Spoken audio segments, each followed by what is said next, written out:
মৰমৰ ছাত্ৰ-ছাত্ৰীসকল তোমালোক সকলোকে আমাৰ এই চেনেলটোলৈ পুনৰবাৰ স্বাগতম জনাইছোঁ। আজিৰ এই ভিডিঅ'ত মই তোমালোকৰ বাবে লৈ আহিছোঁ ক্লাছ 5ৰ অসম জাতীয় বিদ্যালয়ৰ প্ৰিভিয়াছ ইয়াৰৰ হিন্দীৰ কুৱেশ্যন পেপাৰখন। বহুতো ছাত্ৰ-ছাত্ৰী সুধি আছিলে, আমাক হোৱাটছআপতো সুধি আছিল, কমেণ্ট ছেকশ্যনতো সুধি আছিল যে ছাৰ কুৱেশ্যন পেপাৰসমূহ লাগে, গতিকে তোমালোকে চাই যোৱা কেনেকুৱা ধৰণৰ কুৱেশ্যন আহিছিলে। তোমালোকে এই পেপাৰখন চালে অলপমান আভাস পাবা।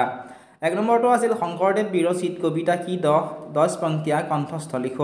অৰ্থাৎ শংকৰদেৱৰ দ্বাৰা ৰচিত বা বিৰচিত কৰা 10টা শাৰী, যিকোনো এটা কবিতাৰ 10টা শাৰী তোমালোকক লিখিব দিছিলে। ঠিক আছে। 2 নম্বৰ দিছিল সংক্ষেপ মে উত্তৰটো, অৰ্থাৎ চমু উত্তৰ দিবলৈ দিছিল। ক নম্বৰ দিছিল ঘড়ী কিয়া বতাতি হে, অৰ্থাৎ ঘড়ীয়ে কি কয়। খ নম্বৰ দিছিল স্বৰ কিতনে হে। নেক্সট হমাৰী মাতৃভাষা কিয়া হে, আমাৰ মাতৃভাষা কি হয়। নেক্সট আছিলে হমাৰী ব্যঞ্জন কে কিতনে ভেদ হে, আৰু শেষৰ প্ৰশ্নটো আছিল কৃষক কিয়া উপজাতা হে। 3 নম্বৰত দিছিলে পূৰ্ণ বাক্য মে উত্তৰটো, অৰ্থাৎ সম্পূৰ্ণ বাক্যৰ উত্তৰ দিবলৈ দিছিল। ইয়াতে দিছিলে 6 নম্বৰ, অৰ্থাৎ প্ৰতিযোগিতাই 2 নম্বৰ কৰোঁতে 6 নম্বৰ আছিল। ক নম্বৰটো আছিল অসম মে পহল হিন্দী কা প্ৰচাৰ কব হোৱা, অসমত হিন্দী ভাষাৰ যিটো প্ৰচাৰ এইটো কেতিয়া হৈছিলে সুধিছে। নেক্সট নাসিক্য বৰ্ণ কিছে কহতে, নাসিক্য বৰ্ণ বুলি কাক কয় সুধিছিল। নেক্সট ৰাষ্ট্ৰভাষা হিন্দী কি লিপি কিয়া হে, ৰাষ্ট্ৰভাষা হিন্দীৰ কি লিপি কি সুধিছে।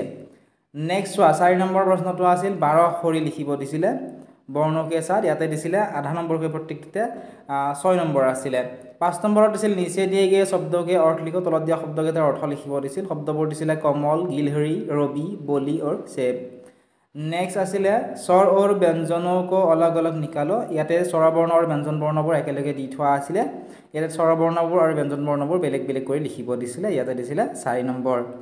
7 নম্বৰত দিছিলে খালী জগা ভৰো, খালী ঠাই পূৰ কৰিবলৈ দিছিলে। ঠিক আছে, এইখিনি খালী ঠাই পূৰ কৰা আহিছিল। ইয়াতে 3 নম্বৰ দিছিলে। তোমালোক যদি এই কুৱেশ্যন পেপাৰসমূহৰ লগত পিডিএফসমূহ লাগে, এতিয়া তোমালোকে আমাৰ ডেছক্ৰিপশ্যনত দিয়া লিংকত ক্লিক কৰি এপটো ডাউনলোড কৰি লোৱা। এপত তোমালোকে ইয়াৰে পিডিএফসমূহ পাই যাবা। আৰু তোমালোকে ভিডিঅ'টো লাইক কৰি দিবলৈ নাপাহৰিবা, লগতে আন কোনটো ছাবজেক্টৰ কুৱেশ্যন পেপাৰ লাগে কমেণ্ট ছেকশ্যনত জনাবা।